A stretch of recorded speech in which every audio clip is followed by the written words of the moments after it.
The first thing we're going to go over is shooting form. You're going to use your dominant hand to hold the ball with just your finger pads, and your elbow should be at a 90-degree angle. The ball should be directly in front of your face, a little bit above your forehead.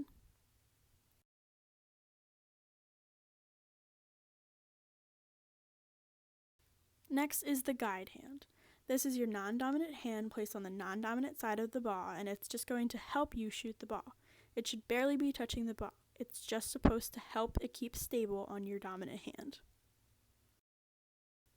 Be sure to keep your elbow at 90 degrees, and there should be a little bit of space between your palm and the ball on your dominant hand.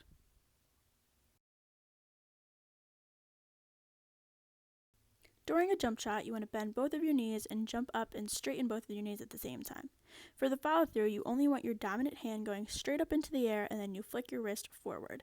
Keep your guide hand near your face.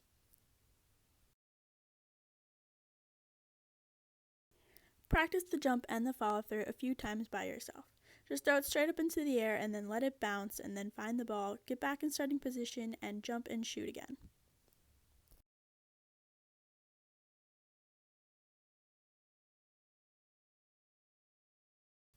One common mistake is shooting with both hands.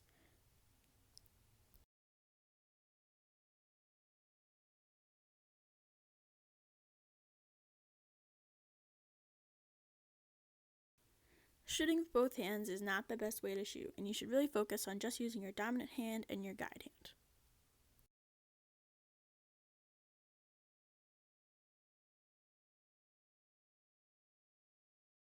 One way to practice shooting if you don't have a basketball net is to just practice shooting against a wall. Find a wall that you're allowed to shoot against and just find the highest point on the wall so it can be similar to the height of a basketball net. Another way to practice shooting if you don't have a basketball net is to use a trash can. Just practice your shooting form into the trash can, find your ball, get back in your shooting position.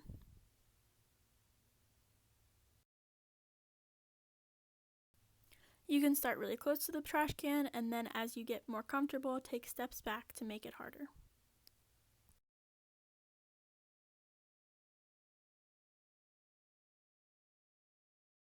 This is one drill you can do by yourself to practice your shooting form. You're going to throw the ball out with a backspin on it, and then you're going to take your 2 steps forward to catch the ball and get in shooting position with your knees bent and your elbow bent, ready to shoot the ball. This will help you when a teammate passes you the ball and you'll be ready to shoot the ball. Keep practicing these moves until you're ready to shoot. Now we're going to add the jump and the follow-through. So throw the ball out, catch it in shooting position, bend your knees, jump up, and shoot the ball and follow through with your dominant hand. You can do this to yourself and just throw it in the air, or you can do it with a basket. If you're doing it with a basket, you should aim for that square on the backboard.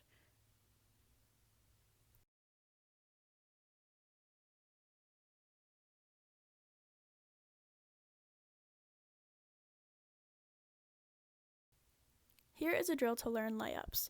Use your cane or a broomstick to find the hoop, and I want you to stand directly under it. Then you're going to take a big step to the right, turn 45-degree angles to the left, and take 1 step backwards. Now you're going to get your ball in shooting position, take a step with your left foot, and skip up with your right foot, and aim for the top corner of the basketball net. So same thing, find yourself under the hoop, take a big step to the right, turn 45-degree angles to the left, take 1 step backwards, and then you're going to take a step with your left foot, bring your right foot up, and aim for the top of the basket. Here it is from the left side. Find yourself under the hoop using your cane or a broomstick. Take a step to the left, turn 45-degree angles to the right, and take a step backwards. Take a step with your right foot, and go up with your left foot and aim for the top corner of the basket. Find yourself under the hoop. Stand directly underneath the net. Take 1 step to the left, turn 45-degree angles to the right, and take 1 step backwards, and then take a step forward towards the basket with the right and go up and shoot. For shooting form for layups, you really want to focus on only using your dominant hand to throw the ball up towards the net. So once you get in your position, have your ball ready in your shooting position in your hands, take a step up, and then really just use your dominant hand to throw it against the backboard and get it in the basket. For your leg position, it's kind of like a skip. So on the right side of the basket, you're going to take a step with your left and bring your right leg up like you're going to skip and push towards the basket. On the left side, you're going to take a step with your right and take a skip with your left foot.